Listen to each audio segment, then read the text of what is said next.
ladies and gentlemen, boys and girls, and of course, humanoids of all descriptions.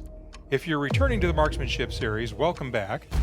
If this is the first time here at the channel for you, welcome in. Today, we're going to start working on writing a course of fire, managing your expectations and the expectations of the people you invite to come shoot with you. As always, every time you and your friends go to the range, you should do so with an expectation of learning, and remember that all marksmanship activities reward preparation. Let's get to the video.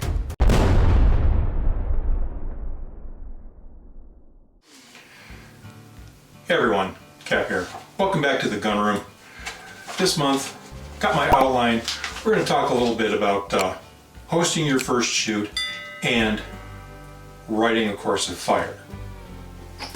The first place we have to start is, unfortunately, talking about law, and primarily civil law. If you're going to invite people over to your place to run around with loaded guns and shoot at stuff, well, you need to have your lawyer, and if you're a landowner, in most states you cannot make the real estate transaction without one. You need to have a lawyer.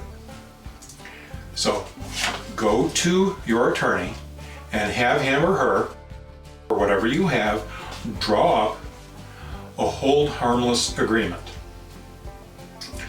The other thing you may want to discuss with your attorney is purchasing an insurance policy for the day of your shoot and for the rain date of your shoot. Injuries can happen.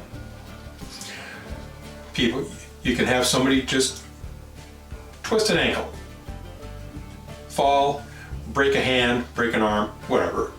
Not necessarily a shooting. So that's the first thing that you need to get done as the landowner who is considering hosting an event. The second thing, pre-invitation. Even before you start thinking about who it is that you want to invite to attend your shoot, and it should be by invitation for the person who will be shooting and that person only, you need to start managing expectations with managing your own expectations. So this is my experience as a landowner and a host for 10 years now. You need to understand that at least 2/3 of the people you invite who are going to state interest in attending that type of event won't attend. You're gonna give them an invitation and nothing. They're gonna ignore it, and most of those people won't even respond to the invitation.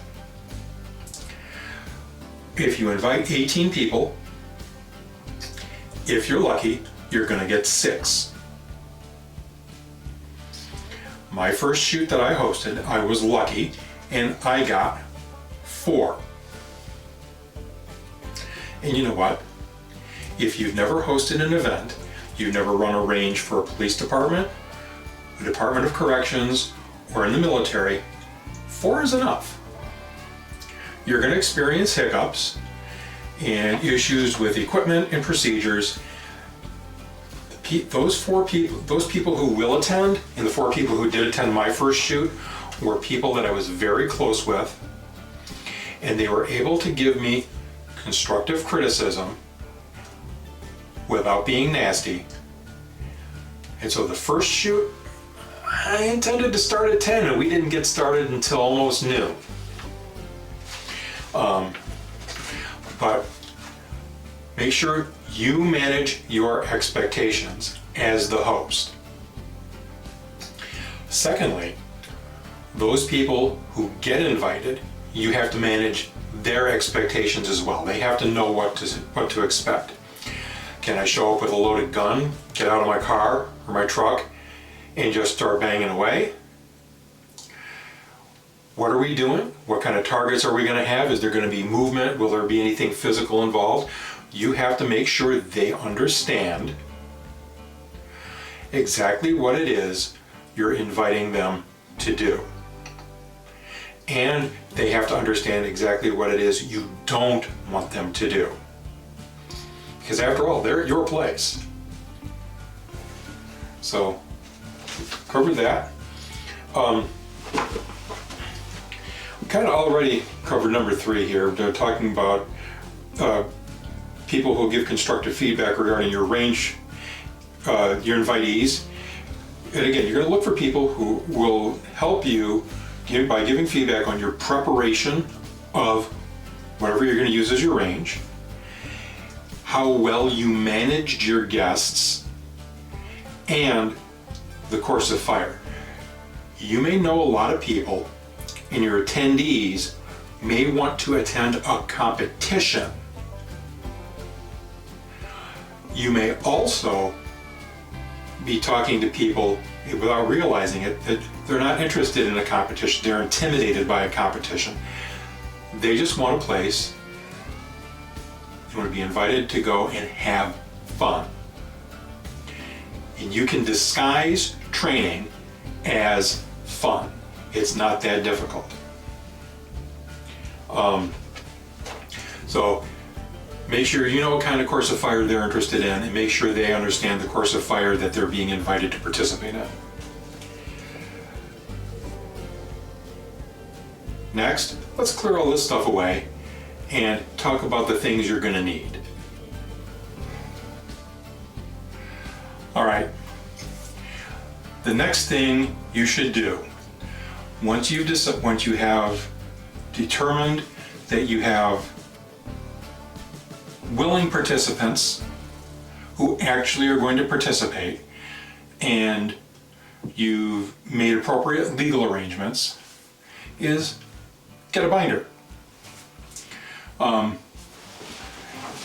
In my binder, excuse me, I have every course of fire that I've written. I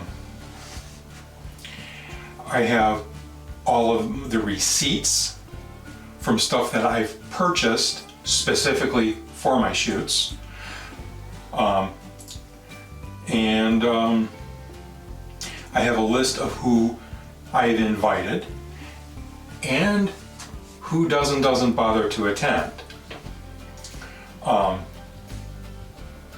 So let's take a look at some of that. First thing I have here, I raided my local office supply store, and I have a plastic sleeve that holds business cards for the various entities that I've dealt with to purchase supplies for my event.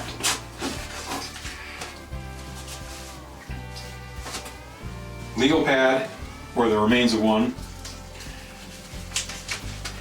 and I take notes. So, whether or not targets worked, did they fall over in the wind?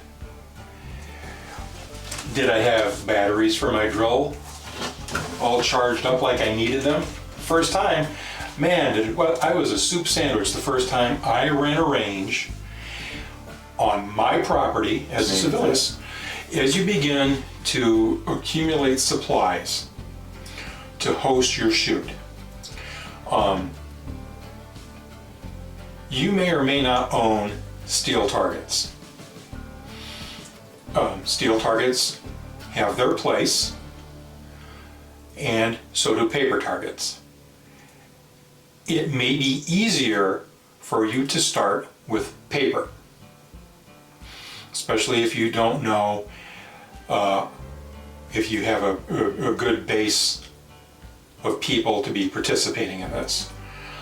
One of the things you're going to have to understand is that many sporting goods stores do not handle law enforcement type targets. That, in other words, that B-27, something that's shaped like this, printed on a piece of paper, They don't want to handle that. And let's see if I can. And the other thing they don't want to handle is stuff that looks like this. Is that necessary for your shoot?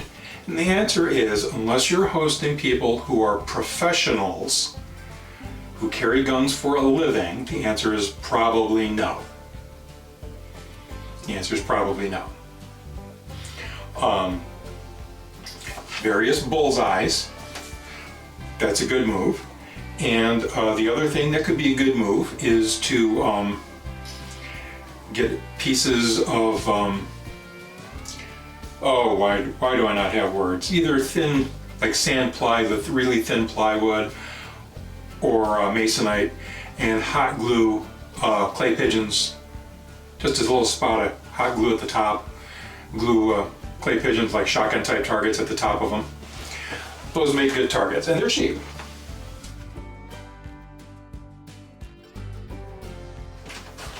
You have to keep track, once you actually have the shoot, of how did people perform. And I don't mean nitpicking individual shooters. Did your range commands make any sense? Did people have trouble understanding what you thought you meant versus what you actually said? One of the things you're going to have to do, and that includes the targets, is you're going to have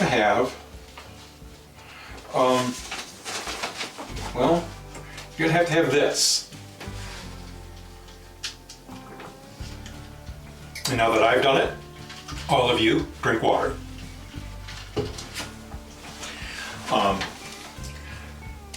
If you're hosting your shoot when it's hot out, especially if it's a more athletic event, you need to have cold beverages that are not diuretics. In other words, not pop or soda, depending on what part of the country you're in.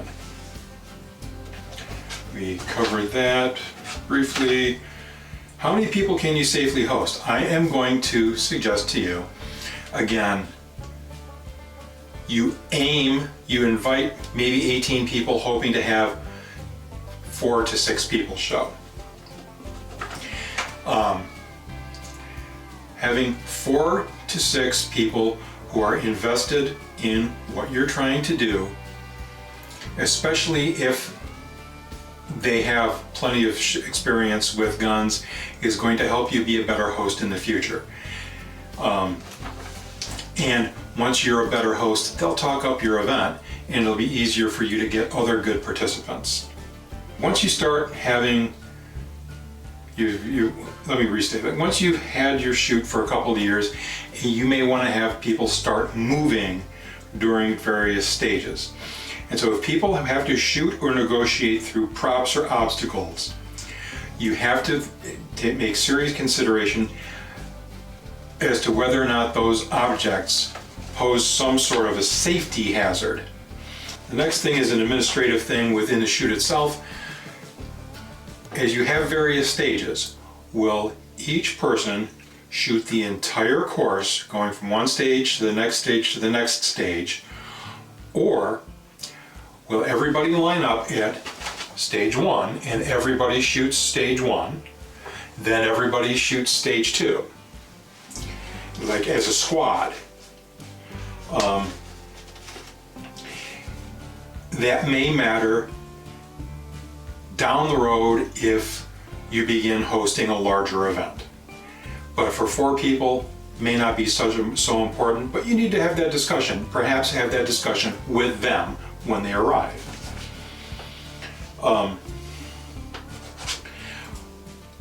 You should consider your participants' level of experience with firearms when deciding not only the distance to the various targets that you shoot, but the size of the targets.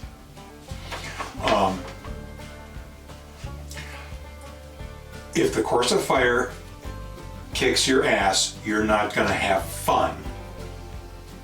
Okay?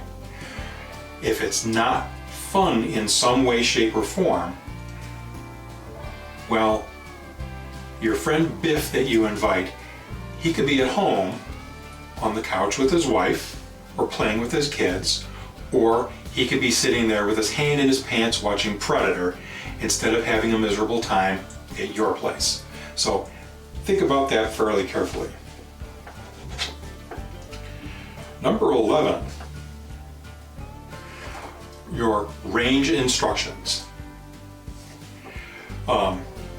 Guests will execute stages based on the actual words you use and the order that you write them in, not the way you intended it.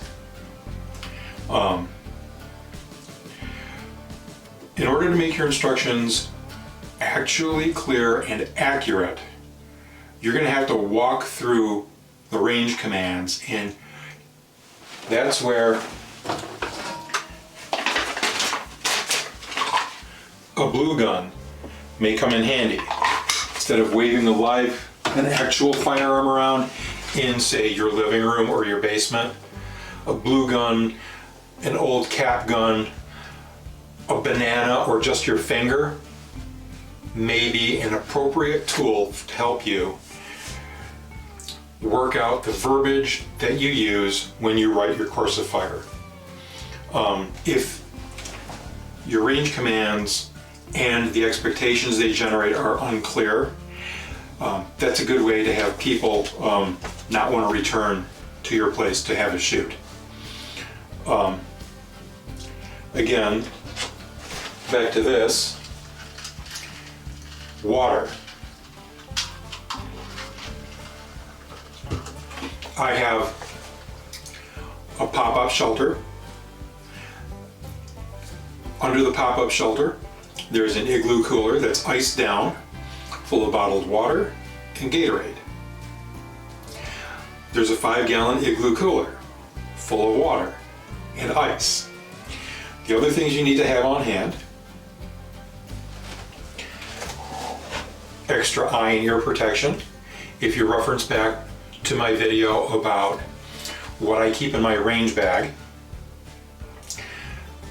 that kind of stuff goes in the range bag. Those little roll-up single-use earplugs. Everybody should have some sort of eye protection. You need one of these. This is my range's first aid kit, and it is entirely geared towards trauma.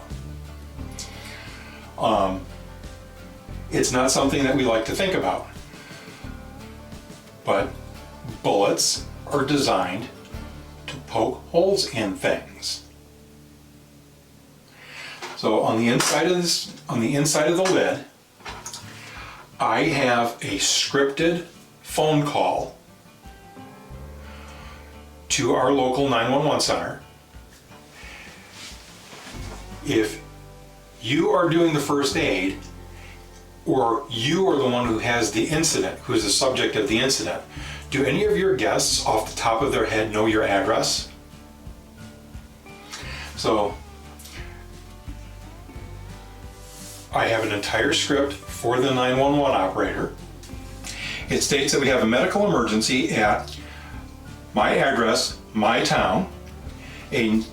Now, I have this written for a negligent discharge gunshot wound, but you can make the announcement of whatever type of injury.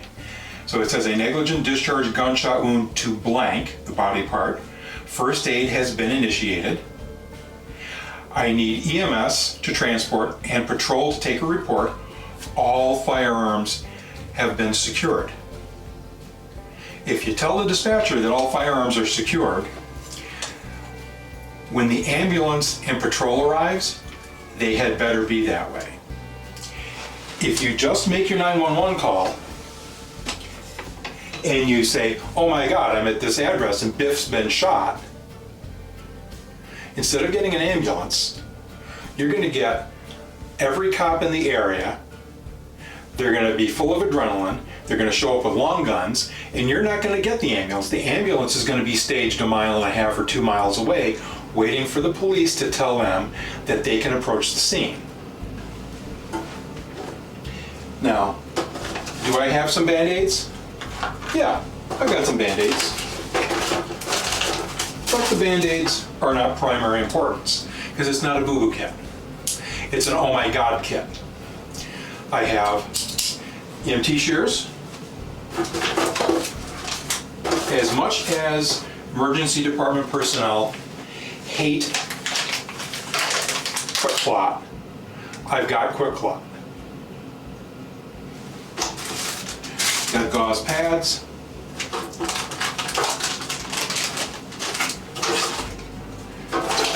Let's see, we have tourniquet. This is, and I'm not endorsing anybody's type of tourniquet, this just happens to be what I'm trained on. This is a cat tourniquet by North American Rescue. They're very simple to use, easy to train on. Use whatever type of tourniquet you want. It's on you. But again, you have to be trained. And training is a thing you have to do on a regular basis. The other thing we've got, we have numerous Israeli dressings, and I'll demonstrate one of these at some point during the year. And we have occlusive dressings. You're going to need more than one of each thing, because remember, guys, gals, what goes in may also continue and go out the other side. Now, okay, guys, the next thing I've got here is I keep an inventory of the targets that I have, not simply the steel targets, and there's a lot of them, but also my 25-foot bullseye targets, my 25-yard bullseye targets, that hostage target that I showed you, my B-27s, and if I host a rifle shoot, I have a pack of 48-inch, 200-yard rifle bullseyes. I keep an inventory because I want people to want to return to my event year after year. One of the things that I did was I came up with this, the shooter survey. I asked questions, there are 10 of them, regarding the course of fire, to make sure it's not too challenging or too easy. If I have time limits, are they, again, too short or too long, creating too much or too little of a challenge? I want to make sure my range commands were clear. I want to make sure that the stages weren't too long. I want to make sure that everybody got enough and the appropriate information during the safety brief. I want to make sure that everybody knows where that first aid kit is before the shoot starts. Again, was there enough water to drink?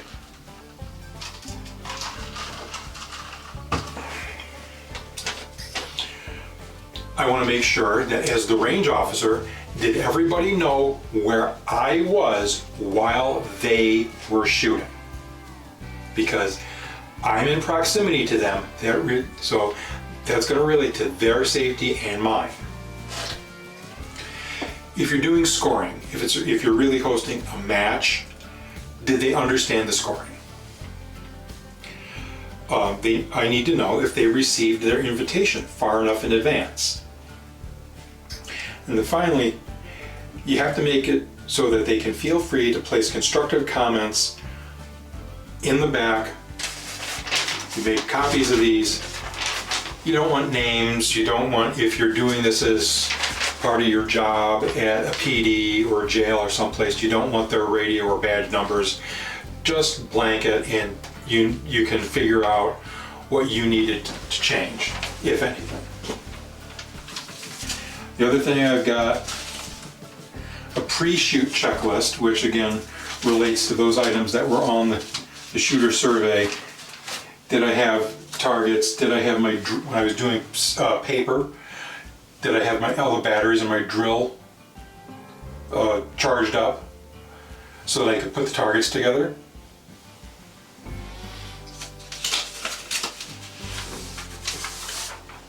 Let's take a look here at my 2020 safety brief. This is what I used, this is what I use as the safety brief for my guys who are all jail officers. And there's another guy who did work with us who now works for a federal agency. No loaded guns before or after shooting, including in the house. Remember, you've got to give people a place to go to the bathroom. I don't want people decorating my tree line, because although I have a large property, I have a neighbor, both next door and across the street. I don't want the 2-year-old grandchild who lives across the street to watch some guy taking a leak on the tree line. Safety stuff. Do not break 180 degrees with your muzzle or flag yourself or other shooters. Again, the location of the first aid kit and the method of evacuation to the road. When there's movement, I want my shooters to balance speed with safety and their ability to hit targets. In the event of a malfunction, what do I want my participants to do? I have very specific instructions on what I want you to do. And then at the last stage, show clear to the range officer. I want people to show up with their guns in the range bag, and empty, but I want everybody to show up with their magazines loaded in their range bag. Now, as for the course of fire, for your first course of fire, the thing that I suggest you do, and it's not too difficult, is go online and see exactly what the course of fire is for your state for police and corrections officers and armed guards. Frequently, not in every case, but frequently, licensed armed guards and police officers shoot the same course of fire. And you may be surprised to see what a simple course of fire it may be and how generous the time limits are, if you want to go with time limits. That tends to be a good way to start off. There's frequently no movement, so it's static in front of a paper target. I suggest to you that for your first course of fire, you keep it to 50 rounds. Anyway, that's basically what comes down into writing your first course of fire and hosting your first event. The only other thing you need to think about is your starting time, your finishing time, and do you feed your participants? I charge a fee to come to shoot at my place, not so that I can make money. It pays for lunch. I require participants, when I have a shotgun stage, to utilize the low brass number 8 shotgun shells that I issue. So, pays for that. In the past, before I had steel targets, that fee also helped defray the cost of paper. I don't ask anyone to help pay for my steel targets. Anyway, guys, that's writing and hosting your first event, the course of fire. I hope you found it useful. Questions and comments down below, please. I will make every attempt to give you a reasoned professional response if you have questions. And thank you for watching. We'll see you every Wednesday for a regularly scheduled video, and Mondays and Fridays for weird crap that pops into my head. Bye-bye.